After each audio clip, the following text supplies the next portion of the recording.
భారత్ మాతా కి జై. జై శ్రీరామ్. జై శ్రీరామ్. జై జై శ్రీరామ్. జై శ్రీరామ్. గౌరవనీయులు గురువులు కమలానంద స్వామికి నా పాదాభివందనాలండి.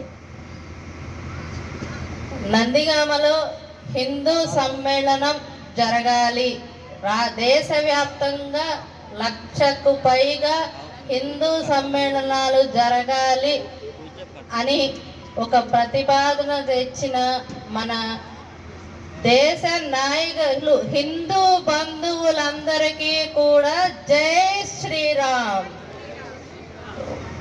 శతాబ్ది ఉత్సవాలు జరుపుకున్న నా ధ్వజ స్తంభానికి కూడా నా పాదాభివందనాలు. మరియు రాష్ట్రీయ స్వయం సేవకులు ప్రతి ఒక్కరికి, ఈ భరత భూమి మీద పుట్టిన ప్రతి ఒక్క ఆర్ఎస్ఎస్ కార్యకర్తకి అని కార్యవాహులు కానీ ప్రతి ఒక్కరికి కూడా నా పాదాభివందనాలు.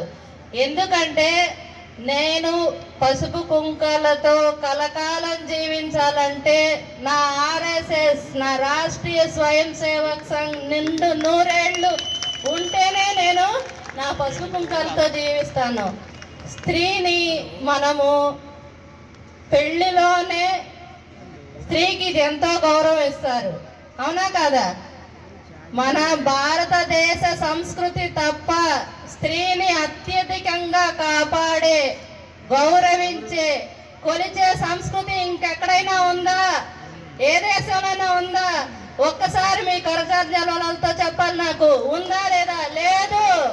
మన భారతదేశ సంస్కృతి భరతుడు నడియాడిన భూమి. మనం హిందూ సమ్మేళనం చేసుకుంటున్నాం, కానీ హిందూ సమ్మేళనం చేసుకుంటే నందిగామ గడ్డ చాలదు.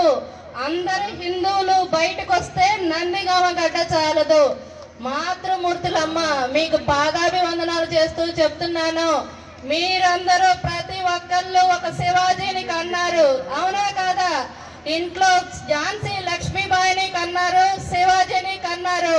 ప్రతి ఒక్కళ్ళు ఝాన్సీ లక్ష్మీబాయికైనా శివాజీకైనా వీర తిలకం దిద్ది మన భరత భూమి కాపాడుకోవటానికి, వీరత్వాన్ని చాటి చెప్పటానికి మీరు బయటికి పంపించాల్సిన అవసరం ఎంతైనా ఉంది. ఎందుకంటే ఇది భారతదేశం, భరతుడు పుట్టిన దేశం, రాముడు పుట్టిన దేశం. మనం హిందూ సమ్మేళనాలు ఏంటి? అసలు మన దేశమే భారతదేశం, ఇది హిందూ దేశం అంతే. No right, no left, only straight, that is Hindu. Hindu. Bharat మాతాకి, భారత్ మాతాకి. హిందూగానే పుడతాము, హిందూగానే మరణిస్తాము. ఈ నింగి ఆ నేల ఉన్నంత వరకు హిందూగానే ఉంటాము, హిందూ దేశాన్ని రక్షించుకుంటాము. కుహనవాదులను తరిమి తరిమి కొట్టిందా కూడా ఏ హిందూ నిద్రపోడని సమన్వయంగా మనవి చేసుకుంటూ ఇక్కడికి వచ్చిన ప్రతి హిందూ బంధువులకి నా పాదాభివందనాలు తెలియజేసుకుంటూ, ఈసారి నందిగామ చాలకూడదు, ఈసారి హిందూ సమ్మేళనానికి నందిగామ చాలకూడదు అన్నంత విధంగా ఇంట్లో ఉన్న శివాజీలందరినీ కూడా మీరు బయటకు తెస్తారని మాతృమూర్తులకు సవినయంగా మనవి చేసుకుంటూ సెలవు తీసుకుంటున్నాను.